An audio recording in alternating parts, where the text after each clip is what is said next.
ہر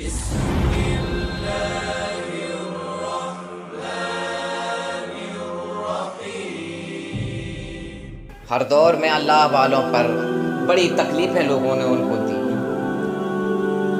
بڑی مشقتیں انہوں نے اٹھائی، دین پر آنچ نہیں آنے دی۔ اللہ والوں نے دین پر بالکل بھی آنچ نہیں آنے دی، نہ اپنے ایمان پر، نہ عقیدے پر، نہ مصطفیٰ کے دین پر۔ ایسے ہی اسلامی بیانات سننے کے لیے ویڈیو کو لائک کریں، شیئر کریں اور چینل کو سبسکرائب پھر کریں۔ بھی وہ ان کے قدم ڈگمگائے نہیں ہیں۔ اللہ تعالیٰ نے انہیں صبر کرنے کی توفیق دی، اللہ تعالیٰ نے انہیں کامیاب کر دیا۔ ایک چھوٹی سی مصیبت کے بعد ایک بڑی آسانی ہوتی ہے، ایک چھوٹی سی جب مصیبت آ جاتی ہے تو اس کے بعد بڑی آسانی بھی ہوتی ہے۔ اللہ اکبر۔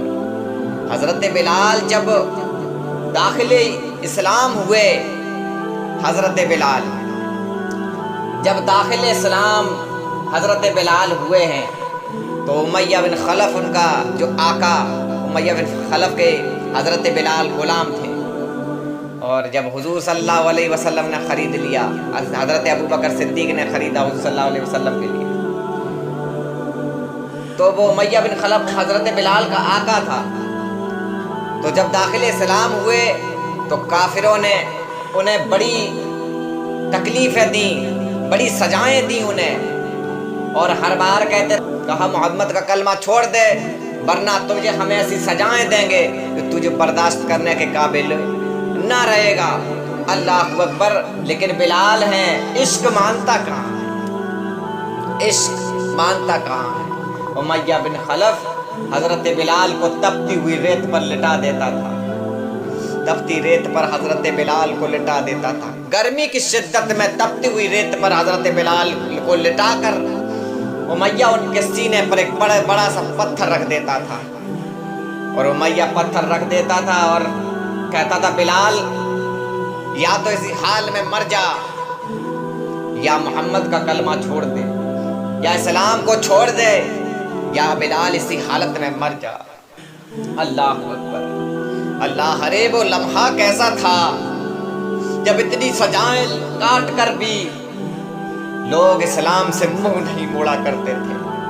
آج ہماری باری دیکھو، آج ہماری جنریشن کیا کر رہی ہے۔ تھوڑی سی پریشانی آ جاتی ہے، تھوڑی سی مشکلیں آ جاتی ہیں اور یہاں تو داڑیاں مڑا دی جاتی ہیں، یہاں تو اسلام کو ہیج سمجھ لیا جاتا ہے، ہلکا سمجھ لیا جاتا ہے۔ میں اس طرف نہیں جاتا۔ حضرت بلال کو بڑی پریشانیاں، بڑی تکلیفوں کے ساتھ انہیں گزارا گیا۔ ان کافروں نے بڑی سزائیں دی، انہیں بڑی تکلیفیں دی، بڑی اذیتیں پہنچائیں حضرت بلال کو۔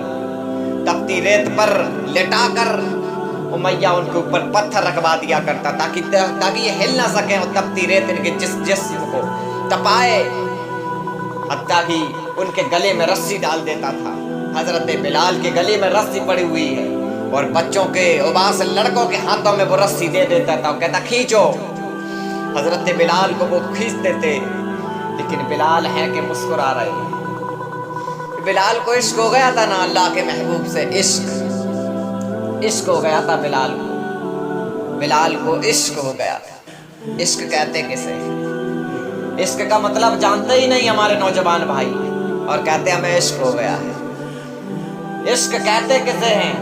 عشق کہتے اسے ہیں جب محبت اور پیار کی حد کراس ہو جائے، جب محبت اور پیار کی سرحد پار ہو جاتی ہے تب عشق ہو جاتا ہے، تب عشق ہوتا ہے۔ عشق ایک چھوٹی موٹی بات تو نہیں ہے۔ ایک مجنو وہ تھا جو لیلا کا دیوانہ تھا، ایک مجنو یہ ہے جو اللہ کے محبوب کا دیوانہ ہے۔ مجنو اس کا نام تو نہیں تھا، کسی کا نام تو نہیں ہے مجنو۔ مجنو کہتے کسے ہیں؟ مجنو کہتے ہیں عربی میں پاگل کو مجنو کہتے ہیں۔ کیا کہتے ہیں؟ سمجھ میں آ رہا نا آپ لوگوں کے؟ اللہ کرے جو میں آپ کو سمجھا رہا ہوں آپ لوگوں کی سمجھ میں آئے۔ مجنو کہتے ہیں عربی میں پاگل کو، دیوانے کو مجنو کہتے ہیں، اور جو نبی کے عشق میں دیوانہ ہو جائے واللہ